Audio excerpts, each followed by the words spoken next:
Irreverent, entertaining, cool. You're listening to LA Talk Radio.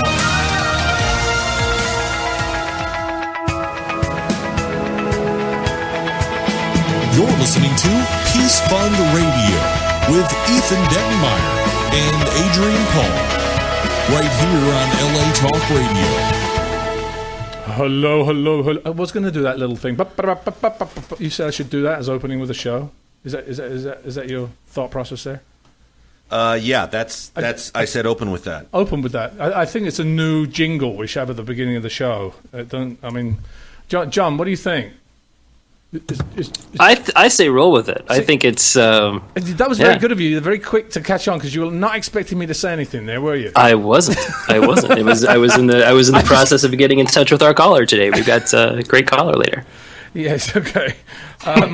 Sorry about that. Yeah, I think the jingle is. I think it's whimsical, Adrian. It's whimsical. Yeah, whimsical. Thank you, John. That's being the writer you are. You came up with the right word for it. I did. How was your week this week, John? Ethan, how are things going? Busy. Very busy. Lots of projects. Lots of things. Well, we have a call later on too, don't we, John? We do. We do. Raven Gulch. All of you out there, this is going to be a fantastic little movie that we're going to be putting together. Probably next year by the looks of things, but we'll see. And John and his... Anyway, we'll tell everybody about that later on, right? Yes, the time will come. The time will come. Telling everybody. It's very exciting. Oh, no, we just got to tease them a little bit. Let's tease people. So last week we had... we were talking about children in need and about after-school programs and the role they play in help bringing kids' activities after the bell rings. So we're going to extend it today to health and fitness in our children, because it's one of the interesting things. I think that yes, you can go out and have all the programs, but you also got to make sure that keeping them at a certain food level is interesting. I think there's a very big concerted effort here by food companies here to shove food down our kids' throats and put the advertising in front of us so that we are conned into actually getting it, because we don't have time to look at what's on the packet. 30 years ago, most people led lives that kept them at a healthy weight, but you had kids walking to... Did you walk to school, Ethan or John? Did you guys walk to school? How did you get to No, to my school? school was like, 15 or 20 miles away. Was it really? Yeah, we always took the bus. You always took the bus. But what about recess? Did you have gym classes? And recess was the best. Yeah. Oh yeah. We would run around, and again, we came from a rural school in rural Indiana, where recess was basically in this big field with trees and playground equipment. It was heaven at recess. Lots of running and jumping and pretending we were G.I. Joe guys or Star Wars guys or... The stuff he still does. Yeah, he still does. That's why he keeps going to conventions. Basically, yes. What about you? Did you, Ethan? Did you play after school before dinner, or did you just? Yeah, constantly. That's all we had to do. We didn't have cable. We had 3 channels on TV, and they all played crap. So we were outside all day. Yeah, I did a lot of hiking through the woods as a kid. We have lots of woods behind our house, and that was it. You would just take off and go, and it was beautiful. Well, I mean, I think. Here's the other thing is, so after you'd done all those things during school, did you get a home cooked meal?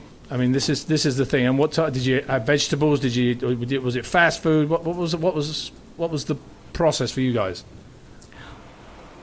My mother was an incredible cook, and my father grew up on a farm where he was one of 10 siblings. So all of those kids knew how to cook. So both of my parents were incredible cooks. So, growing up, we would have, lots of fresh vegetables and fresh meats and fresh everything. Yeah, both of my parents are incredible cooks, and since my mom passed away a few years ago, my dad has definitely continued that tradition. So my dad and I both cook a lot, and really don't eat out hardly any at all. What about you, Ethan?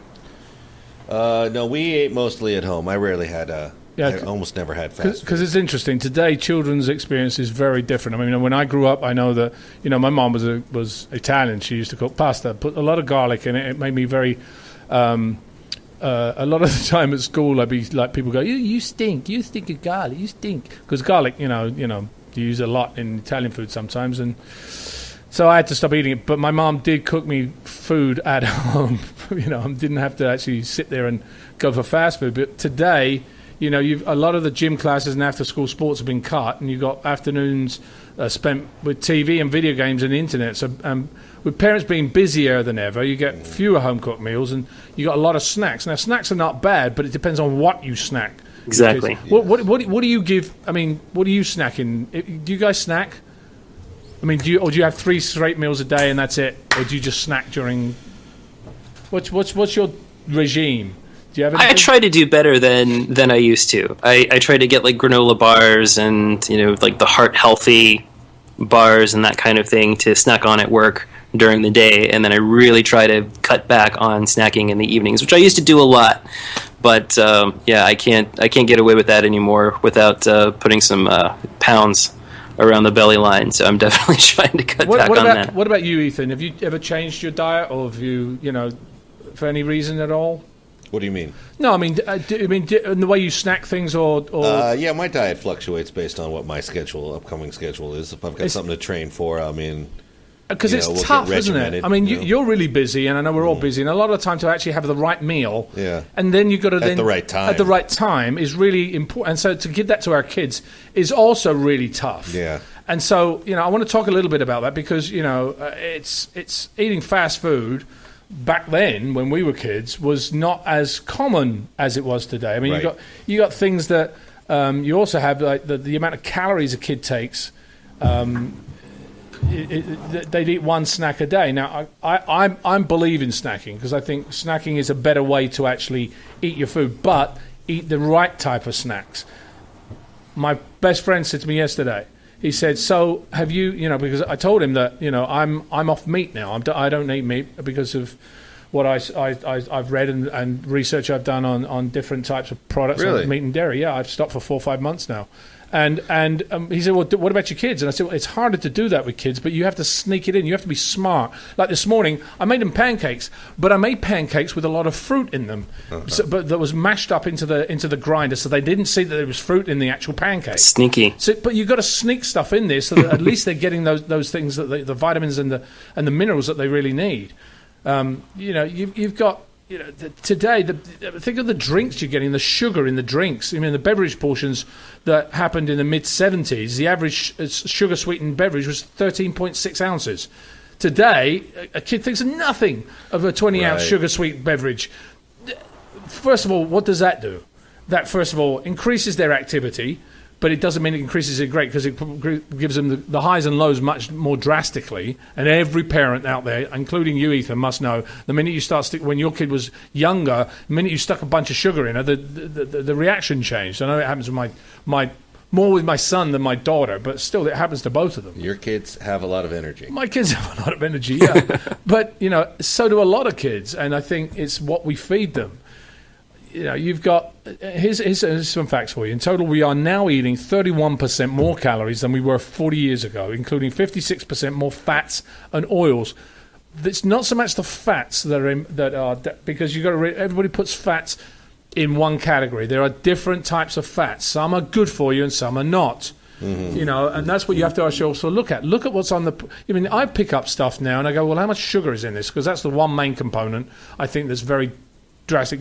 Eat pure sugar. I mean, they have stevia now. Yes, not a lot of the results have been done about stevia, about how safe it is, but it is a natural product. It is a plant. Whereas, you've got things like, the most natural one is maple syrup. Why don't you sweeten something with maple syrup or stevia instead of sugar? I mean, I watched refined sugar that's really, really bad, guys.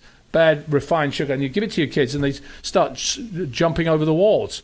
So the average American now eats 15 pounds of sugar a year. Wow. More than in 1970. And you think about that. Think about a grain of sugar. I mean, 15 pounds may not seem like a lot, but when you really think about it, that's a pretty staggering amount. Well, it is because it's a cumulative effect. It's interesting. Right. One of my dear friends has just been diagnosed with colon cancer. Another friend of mine just died of cancer, and most of these things are food related. When they put him on a diet, they put the colon cancer can be cured. It's one of the easiest ones to cure, but the diet is changing your meats and your sugars, and that's one of the important things. The number of overweight children in America has tripled in the last 3 decades. More than 30% of children ages 6 to 11 are overweight, and over 15% are obese. Now, it's got to be something that we're doing. We've got to be very careful as to what we're doing with the sugar intake. So look at the packets when you go into the stores and see how much sugar I do. If it says something like 8 grams of sugar, then it's not a good idea. Maybe if it's 1 gram of sugar, then okay, if you have to get it, take it. But try and sweeten it with something else.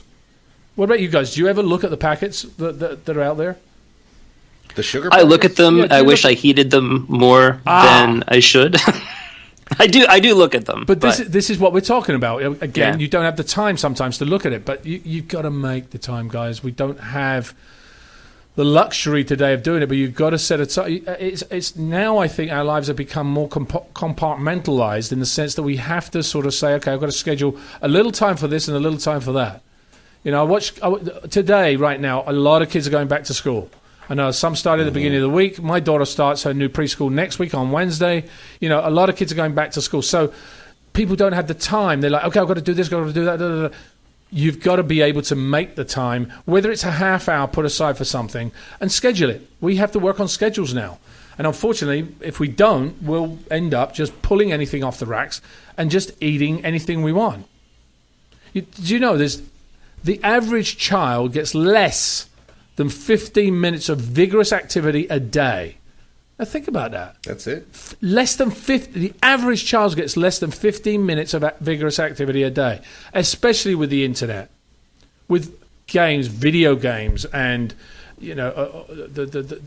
surfing the internet and talking to their friends on Facebook and blah blah. You've got to limit that. Put them outside. I mean, we have an issue. I have 2 kids. You're trying to get ready for work. You're trying to get the kids ready. The school lunch is ready. What do? You stick them in front of the TV. Well, why not try and get them a game that they can play? If it's one child, yes, sometimes you have to put them in front of a TV. I'm not saying you cannot do that because, unfortunately, you would never get something done if your child has taken the can of paint, like my kid probably would, and throws it all over the wall, or takes the marker and starts writing all over the sofa. So, but you've got to be able to curtail the amount of things that you do. You know, one of the things I've learned as an honorary uncle to all of my friends' kids is that even though those kids do love their electronic games, they do love the video games and the tablets and playing on the phones and things like that, if you actually get them outside and get them running around and playing, they love it. So I think that kids are less resistant to getting outside and playing than we think they are. Sometimes it's that we're so busy that we just think, well, you know, they're over there playing with their electronic devices, they're fine. But if you actually take the time to get outside with the kids, they love running around and playing. And I think that's it's a lost. That's something that I would like to see not become a lost art. Yeah, I think it's. I think the average. I mean, I've just actually here's a test. I'm gonna my little test. You get those. What's the average amount of time in a day that a child watches TV? Is it 15%, 10%, 20%, 25%? What do you guys think? 10, 15, 20, 25. Which one would you say is the amount of time? Now, think about it. If it's 10% of the day in 24 hours, that's 2.4 hours a day, right? That's 10% of your day. That's 2.4 hours a day. That's the average American child. That's 10%. So is it 10, 15, 20, or 25? I'm going to answer that. I'm going to answer that in about another 10, 15 minutes because I put that out on Twitter just to see what everybody else kind of comes up with. So we'll be kind of interested to see what gauged on your experience out there, who actually has children and says, well, my kids only spend about 15 minutes, so it's going to be less than 10%, or my kids only spend 3 hours on it, so it's going to be 15%, whatever. I'm kind of curious. Just figure it out, and we'll bring that answer to you in a minute. The average child consumes at least 20 ounces of soda pop a day. The average child, think about 20 ounces of soda pop and how much sugar is in the soda pop. And that's why I talk about the food companies that put stuff in there. Diet Coke and Diet Pepsi and diet drinks do not necessarily have less sugar in them. Look at the sugar on those diet drinks. So just check them. In typical PE classes, only 27% of the time is devoted to motor activity. We've got to put their kids in the right frame of mind, because it's not only about them being physically fit, it's about their attention span at school, it's about their physical mobility around, and then that affects their mood swings and allows you as a parent to be able to talk to them or control them in a certain way, because if you don't, you're going to stick a bunch of sugar and you're going to be frustrated, and you'll stick them in front of a TV because you can't stand them being around you because they're screaming and shouting and running around the house because you've just stuffed a bunch of sugar in them. A friend of mine in Hungary, and a friend of my wife's in Hungary, fed her daughter, when she was 2-3 years old, sugar on a spoon. Wow, why? Because she said she liked it. Sugar on her teeth rotted. She had rotten teeth. I mean, sugar rots you. So be aware of that, people. I think you've got to really be aware of these things. Well, too, I also think that your body, it takes so much to process sugar that it can't process the other things. And that's why, like, for example, my grandmother lived to be 100 years old. And, she grew up eating butter and fat and lard and just, all of this, really stuff that today would be, oh my gosh, how in the world could you eat that? But she also didn't wash it down with a 20-ounce sugary soda. And she worked her butt off taking care of 10 kids and running a farm, especially after her husband passed away. So I think physical activity is very, very important, and sugar has far more bad effects, I think, than a lot of people realize. And the thing is, you don't realize is what I'm talking about when we're talking about the amount of pounds of sugar more that we eat now than we did 20, 30 years ago. It's the same thing as your body. Your body, initially when you're a kid, your body can fight off a lot of stuff. When you're constantly pounding it with this sugar and that, eventually there is a build-up. It's the same thing as the amount of meats that you eat. The cholesterol in your blood, in your body, in your veins and in your arteries gets an accumulated effect to the point when it shuts down and you have coronary heart disease. And that's what happens because it's an accumulative effect. Sugar has the same thing, a cumulative effect on our body. So we've got to be aware of it. Doesn't mean you can cut it out immediately, because everybody likes a little bit of a sweet something. I mean, I'm a big chocoholic, but I try and stay away from it. I mean, everything in moderation. Right. I want to talk a little bit about exercise, because I know we have a hero of the week today that is all about exercise, because we talked last week with World Fit for Kids, and we were talking about the after school programs they did regarding fitness. But ironically, we're more aware than ever of the importance of exercise for children, which promotes long-term health, academic performance, but at the same time, the world's made it tough to get our kids out there to play sometimes. I mean, there are a lot of groups working to keep these kids inactive. You've got advertising in movies that are for video games, and TV is obviously the most sedentary activity a child can have. And sometimes parents are also afraid to let their kids play out of the yard. I've heard here in California, there was my wife. Now, this is something you guys also should be very aware of. There are people out there that don't necessarily are good people. And my wife was talking to a woman who saw this child, and apparently an adult came up to him and looked him in the eye and says, "Don't scream, don't say anything, otherwise I'm gonna actually hurt your parents." And he said, "You don't so," and the kid screamed, and the man ran off. He was just about to grab the kid. And these incidents are happening from time to time, throughout the day. So you've got to be aware of it. Kids get pulled out their yard sometimes. So parents now are a little bit more afraid of how... Where did this happen? This happened in California, in Los Angeles. Oh my gosh! No, but where? I don't know the exact location of that, but this was a man that came up to a child and told him to shut up, don't say anything. If he screams, he's going to hurt him. So, Adrian, that actually reminds me. A few weeks ago, we had Olivia Keith on the show as our hero of the week, and she was giving summer safety tips for kids. And one of the things that she talked about as being a good thing to teach kids is that if a stranger approaches them, rather than screaming or yelling, to actually teach them to say something like, you're not my daddy, or you're not whatever, or you're a stranger, or I don't know you, or something like that, that rather than someone thinking, oh gosh, that person's kid is screaming, that actually teach them to say something that's very easily identifiable as it being a troublesome situation. Right. I thought that was a really good tip. Yeah, I mean, you've got to, I think you can take, the thing is, it's like, what was I watching last night? I was watching Tyrant last night, and you know, the father's giving his son a gun to fight in the revolution, and he says, you know, I'm nervous. I'm kind of nervous. He said, well, if you're nervous now, when you're actually in the situation, it gets 10 times worse. And it's the same thing when you get in a situation like that. It's or martial arts. They teach you to fight and do katas, etc. But when you're in an actual bad situation, your adrenaline takes over, and it has to be a literal reaction. So sometimes doing that is really good, but you've also got to put them into a situation that actually makes them do that. So even if there are classes where you got some adults that they did not know, to go up to them and see whether they reacted in the correct manner wouldn't be a bad idea for parents to do. If you've got some friends at work or whatever that the kids don't know, it might be an interesting safety tip to show your children, because if your kids are listening to you, and you've got to look them in the eye. Right now, with my son, he's so physical and all over the place. Even when I put him on a timeout, he's still moving and jumping everywhere. If I'm trying to tell him something, I'm like, put your hands down, look me in the face. Put your hands down, look me in the... Stop moving. Look, eventually he will. It takes a little time. Eventually he will. And then I say, look, this is a situation. You can't do this. This is not acceptable, and this is dangerous, da-da-da. And then he goes, okay. He's more likely to remember it once he's stopped in that position than he is if he's running around and not really paying attention to you, especially if you've given him a lot of sugar.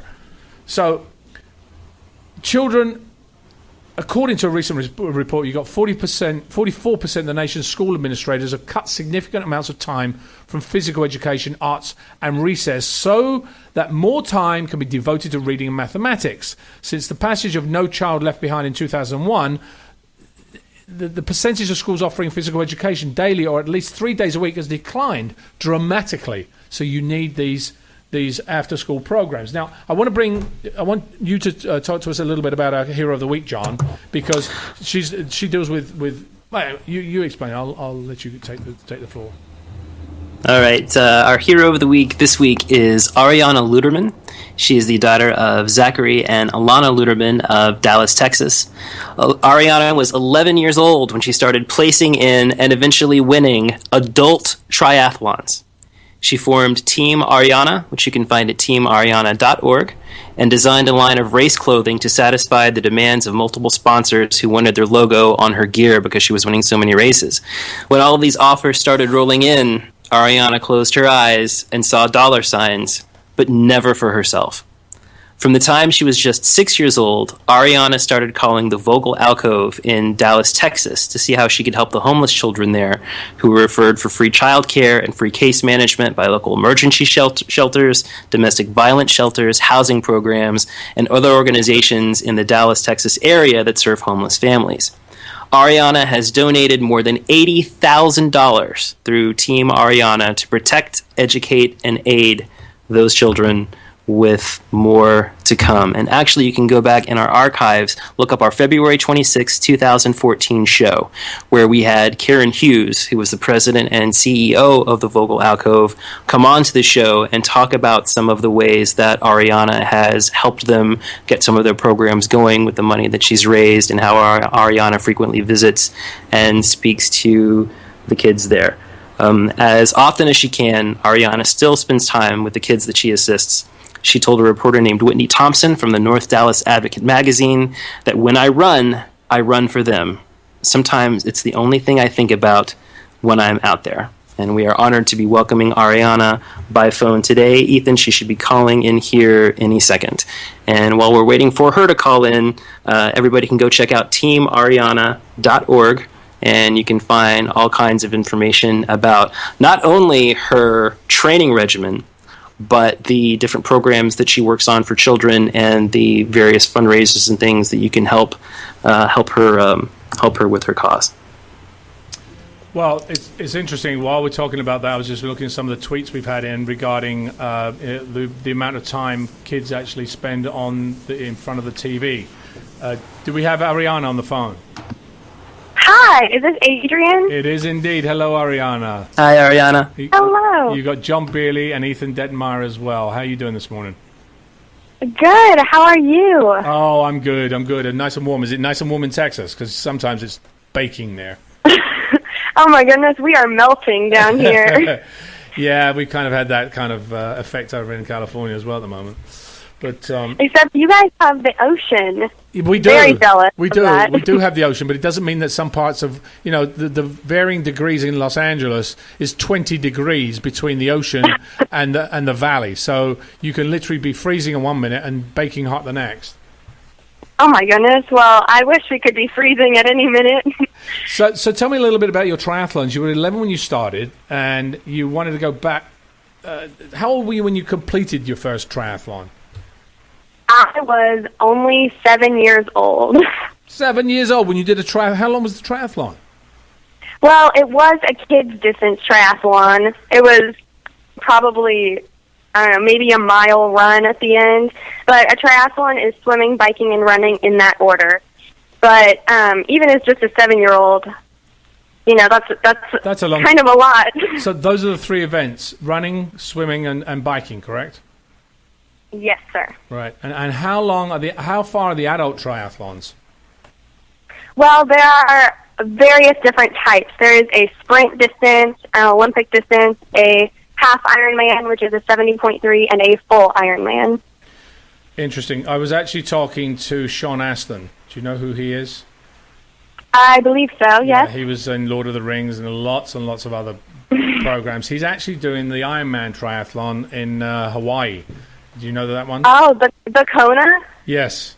And he's wow. he's training for it now. I saw him 2 weekends ago, and he's every morning he's got to swim something like 2 miles, 3 miles in the pool. He's got to spend at least an hour or so in the pool, and he's doing that. It's kind of interesting. It's even when we get older, we can still do them. But I've seen they're tough. They're tough. Yes. But that is definitely my favorite part of triathlons, that it is a lifetime sport and that you can do it from when you're 7 to 107. So tell me why you decided to do it? What made you? I was 7 years old. What made you to do it? What made you decide to do a triathlon? Well, when you're 7 years old, you start to try a bunch of different sports, trying to figure out what you really like and what you really feel passionate about. But I can honestly tell you that I am not coordinated at all. Really? So I cannot catch a ball at all. That gives me hope. Yes. That gives me hope for being able to run a triathlon. Exactly. But when I was 7, I was trying soccer and softball and all these different ball sports, and I was just hating them. I hated it all, so I was really starting to think that I was just not going to be an athletic person. But some of my friends, they were doing triathlons, and they thought that maybe I should try one. So I went out, I did it, I crossed the finish line, and I was hooked. I knew from that moment on that was my sport. Okay, hold on a second. So you've got 7-year-old kids that have done triathlons. Your friends had been doing triathlons at 7. Are you telling me that? Yep. Oh my, yes, sir. Oh my goodness. So how often do you have to train? What did you do to train? And how do you train now, for instance? How do I train now? Yeah. Well, my training definitely varies, I will say, because it really depends on everything else that's happening in my life at that point. I generally train 6 to 7 days a week, I would say. But especially when school starts, I have school activities. I have running for school. I have swimming for school, school sports. So I have to balance that. And then I also have 3 to 5 hours of homework every night, which I have to balance. So honestly, it's a lot of time management. But the biggest thing in every athlete's life that everybody has to balance is recovery, because every athlete, nobody wants to get injured. So it's so important to always recover and make sure that your body is ready to move on and push. So you do adult triathlons now as well, correct? Yes, sir. My favorite distance is the Olympic distance. And which is what? That is a 1 mile swim. Well, it's about a 1 mile swim, a 25-mile bike, and a 10-kilometer run, which is 10-kilometer run, which is 6.2 miles. 6.2 miles. So how old were you when you won your first race? Your first adult race? When I first started doing adult races, I would say I was about 11, 10, 11, 12, that age range. So when you were 10, 11, 12, you started to think of, okay, how do I use this to help children? What was your motivation, and how did you decide to start using that in that manner? When did I decide to start helping children with the talent that you obviously have? Oh my goodness. Well, let's see. I started getting involved with Vogel Alcove, which is a nonprofit organization that is actually a preschool and daycare center for homeless children. But I really started getting involved with them through my sister when she introduced it to our family.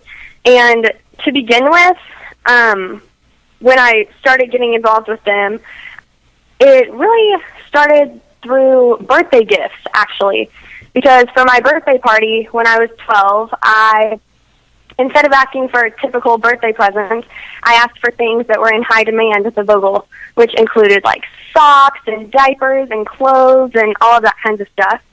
But when I visited them to bring them all of these clothes and diapers and whatnot, I saw how happy they were and how something so small like just asking for diapers for birthday presents could make such a huge impact on them.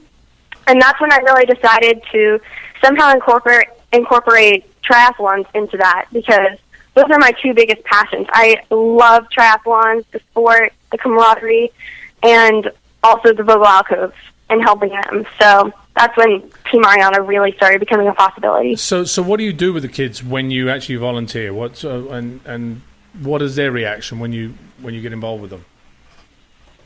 Well, whenever I go and see them, I don't get to see them very often just because of training and schoolwork and just balancing everything. But when I am there, I read to them or do projects with them or just hang out on the playground with them because they are such happy children. That's the great part about the Vogel Alcove, is it really gives them an environment to where they can be happy so that they don't know what's going on because they are homeless. Now we're talking today about physical activity and the importance of having some sort of health benefit for children that allows them. What do you think is the reason why kids should be active in this manner?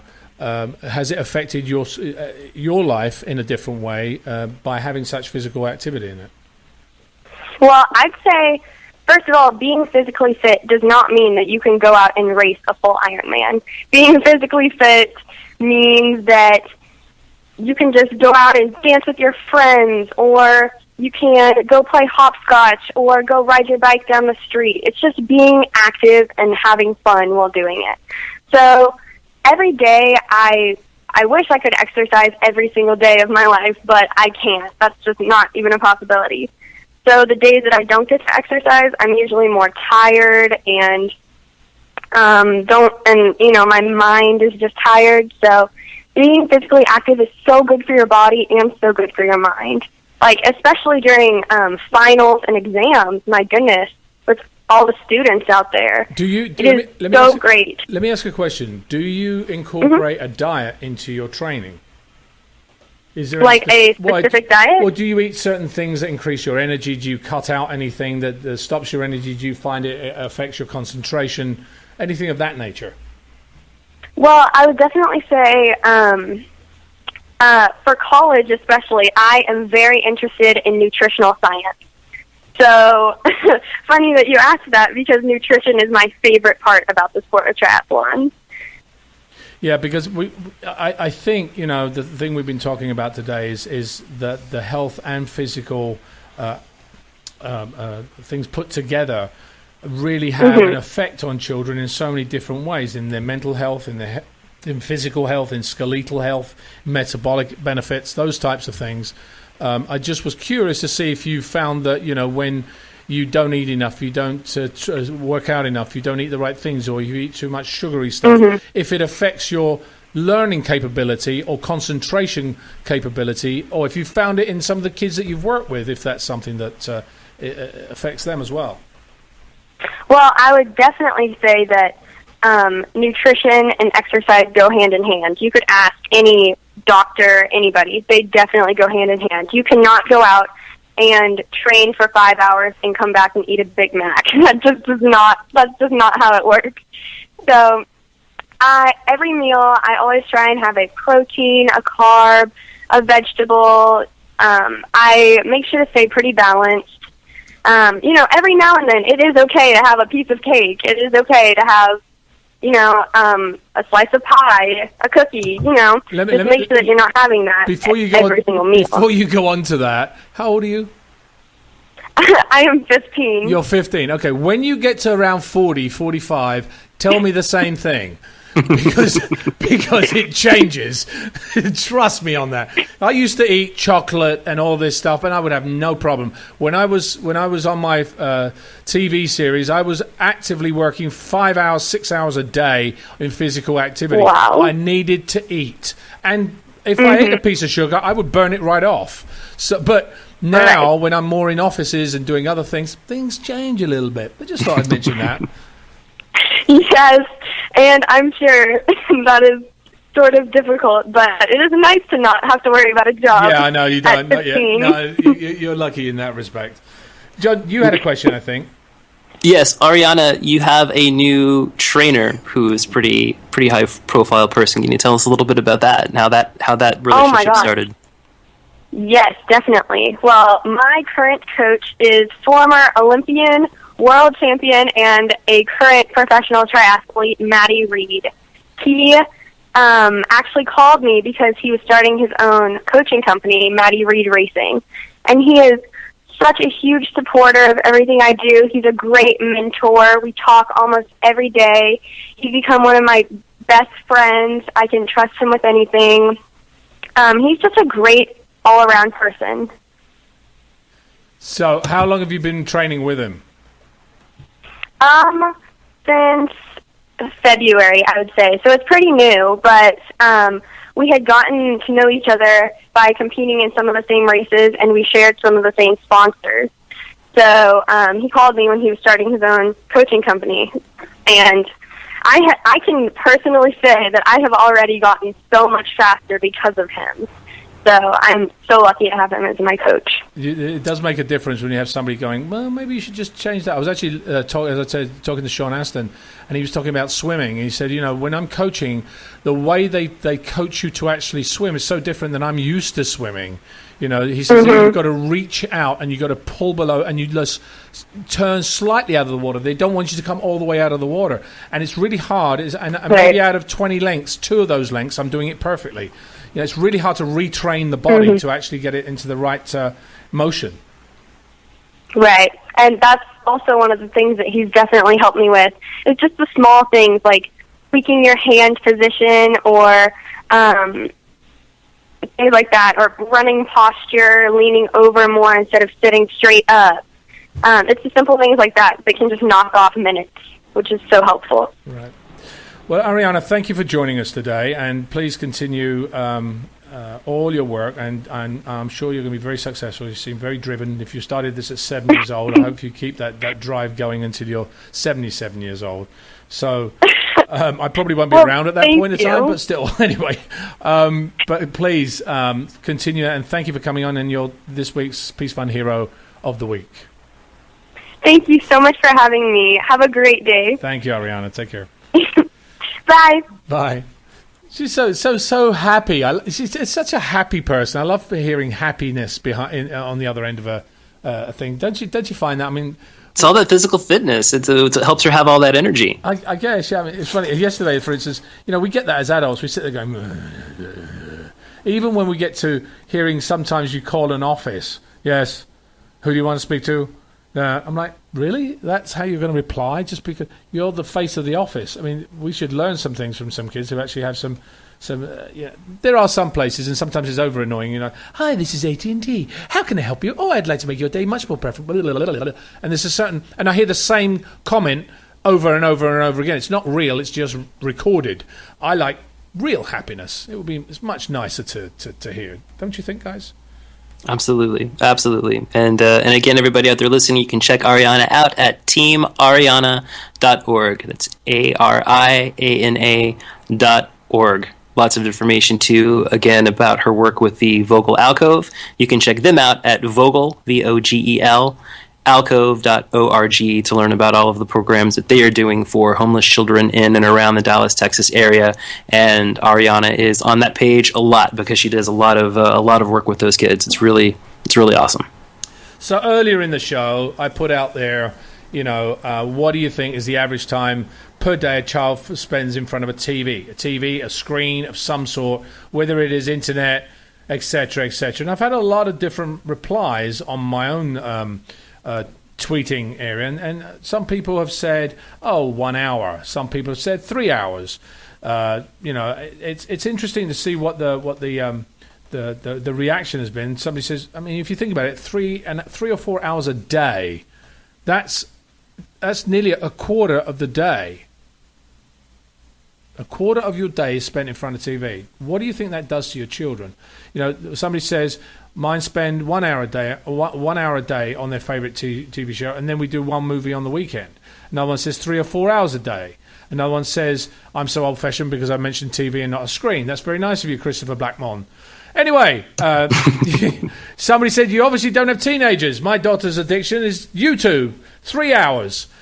Now, what would you guys think is the average amount of time an average American child spends in front of a TV or in front of, a video game or computer? Average. Is it 10%, gosh. 15%, 20%, or 25%? Ethan, what's your thought on this? The average, 25%. You think 25%? So you're saying that it would be approximately, what's that?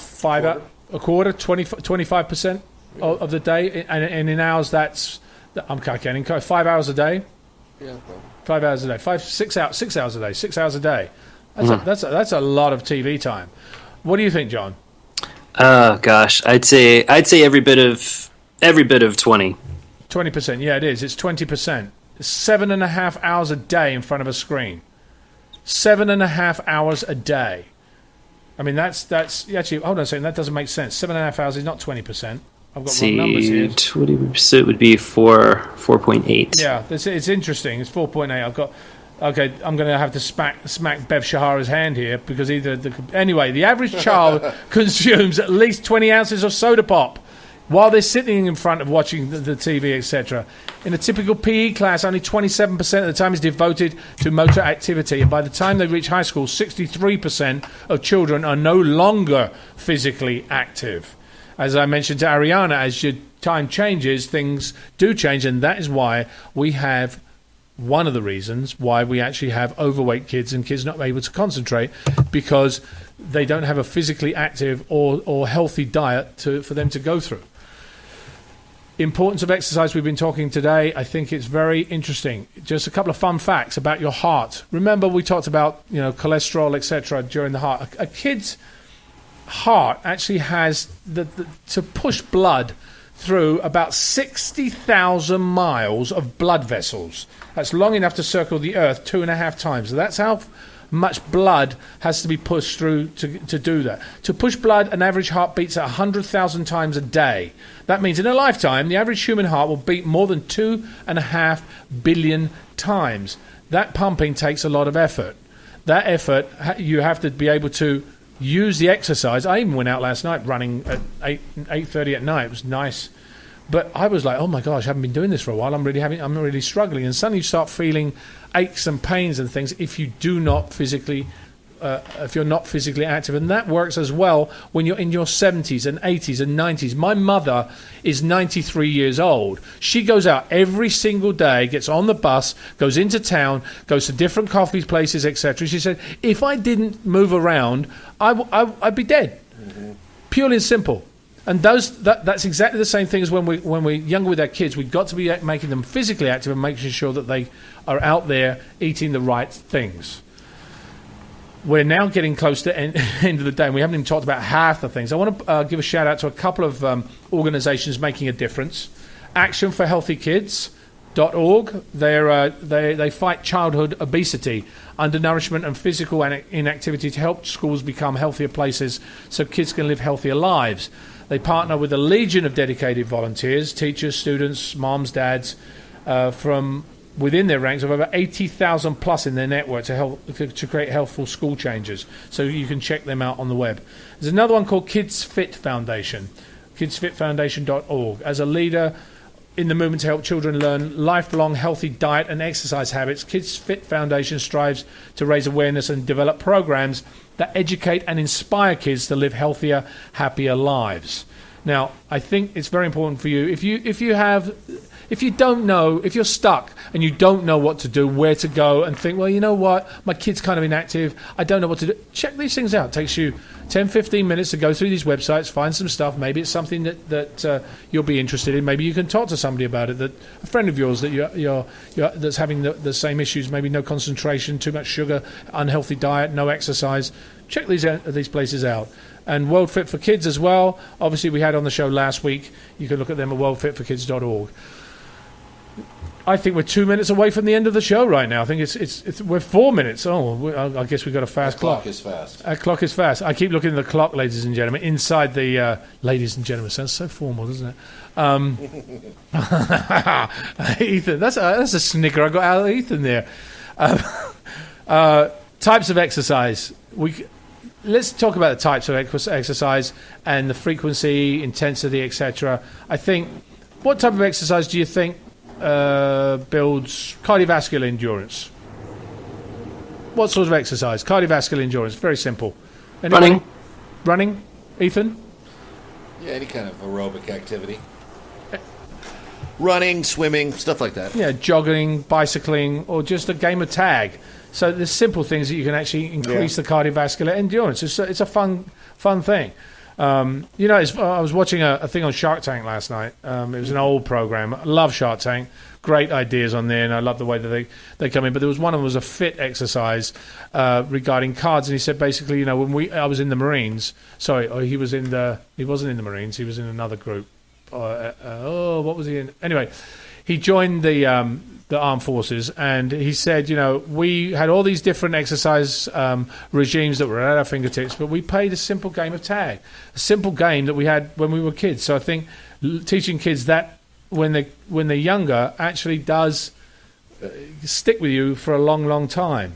The American Heart Association suggests that children aged 2 and over should exercise at least 30 to 60 minutes every day. I don't think that's a problem for my child because he probably runs from the minute he gets up to the minute he goes to bed. I'd also like to mention exercise produces physical benefits, moderate or vigorous intensity. According to the Centers of Disease Control, it's equivalent to walking at a brisk pace, gymnastics, ballet or softball. It's the equivalent to most competitive sports of jumping rope or jogging or running. So those things, jogging, running, jumping rope, are very like doing a competitive sport. Now, John, I think you have something you want to mention right now, so I'm going to let you have it before we have to sign off. Is John Bailey still there? Yes, I very quickly wanted to give tribute to a gentleman named Lenny Robertson. Back on our March 12th, 2014 show, we talked to director Brett Culp about his documentary called Legends of the Night. That's Night with a K, like The Dark Knight, which is about how the character of Batman has impacted the lives of real-life heroes. Lenny Robinson was 51 years old.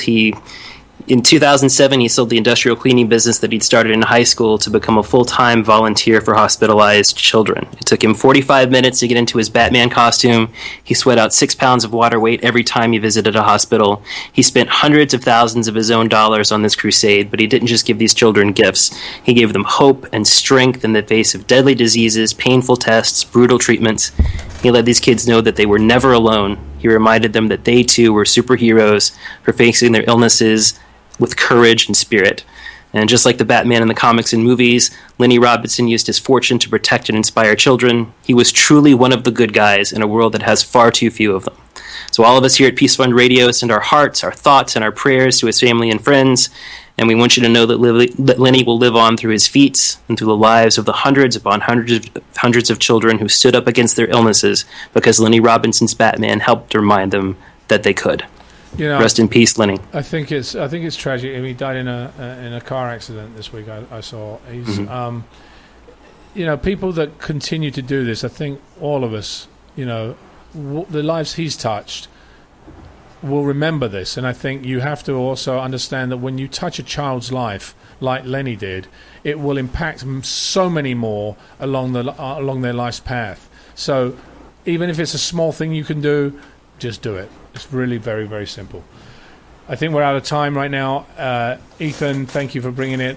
Bev, I'm going to smack your hand for bringing me those wrong numbers. And she's going to go, no, they weren't wrong. But anyway, John, thank you so much for... my honor as always. This week. And all of you, we still have Peace Fund Poker coming up September 26th. Go to peacefundpoker.org. You can find out all the celebrities that are being added every single day. It's going to be a real fun event. You can check it out online as well. Support one of the celebrities online. You can donate to their chip count and see how they do during the actual event live. This is Adrian Paul and Ethan Dettenmaier. But I'm going to leave you with one more quote, and that is from Ariana Luderman. The future of our country is riding on this next generation, and we have the power to help. It's our duty. It's our obligation. We'll talk to you again.